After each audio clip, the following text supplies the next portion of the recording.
Indian premier league 2026 season కు ముందు royal Challengers Bengaluru home ground ను మార్చాలని చర్చలు జరిగాయి. చిన్నస్వామి స్టేడియంలో జరిగిన తొక్కిసలాట కారణంగా అక్కడ కీలక ఈవెంట్లను నిర్వహించేందుకు అనుమతి లభించడం లేదు. అయితే కర్ణాటక ఉప ముఖ్యమంత్రి డీకే శివకుమార్ ఆర్సీబీ అభిమానులకు గుడ్ న్యూస్ చెప్పారు. ఐపీఎల్ 2025 టైటిల్ను రాయల్ ఛాలెంజర్స్ బెంగళూరు గెలుచుకుంది. ఫైనల్లో పంజాబ్ కింగ్స్ ను ఓడించిన తర్వాత విజయోత్సవ వేడుకలను బెంగళూరులోని చిన్నస్వామి స్టేడియంలో నిర్వహించారు. ఈ సందర్భంగా తొక్కిసలాట జరిగి 11 మంది ప్రాణాలు కోల్పోయారు. ఈ ఘటనతో స్టేడియం భద్రతపై ప్రశ్నలు తలెత్తాయి. దీని ఫలితంగా బెంగళూరులో జరగాల్సిన 2025 మహిళల ప్రపంచ కప్ మ్యాచ్లను కూడా ఇతర వేదికలకు మార్చారు. సో ఈ నేపథ్యంలో ఐపీఎల్ 2026కు ముందు ఆర్సీబీ మ్యాచ్లను కూడా తరలించవచ్చనే ఊహాగానాలు వినిపించాయి. కానీ తాజాగా Karnataka deputy CM DK Shivakumar IPL మ్యాచ్లను చిన్నస్వామి స్టేడియం నుంచి మరెక్కడికి మార్చబోమని స్పష్టం చేశారు. డీకే శివకుమార్ మాట్లాడుతూ, ఇది బెంగళూరు కర్ణాటక గౌరవానికి సంబంధించిన విషయం.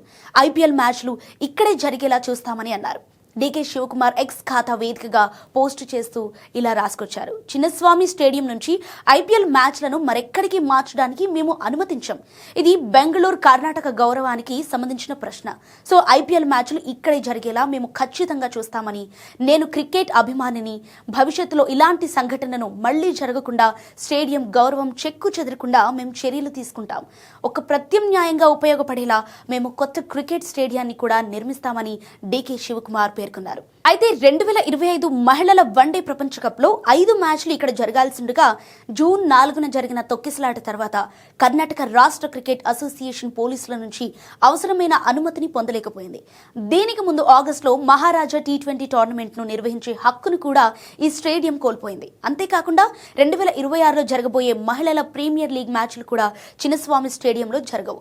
సో WPL మ్యాచ్లు నవీ ముంబైలోని doctor DY Patil sports academy, వడోదరలోని కోటంబ్ స్టేడియంలో నిర్వహిస్తున్నారు. కానీ ఐపీఎల్ మ్యాచ్లు మాత్రం బెంగళూరులోనే జరగటం ఆర్సీబీ ఫ్యాన్స్ కు పండగ లాంటి వార్తని చెప్పాలి.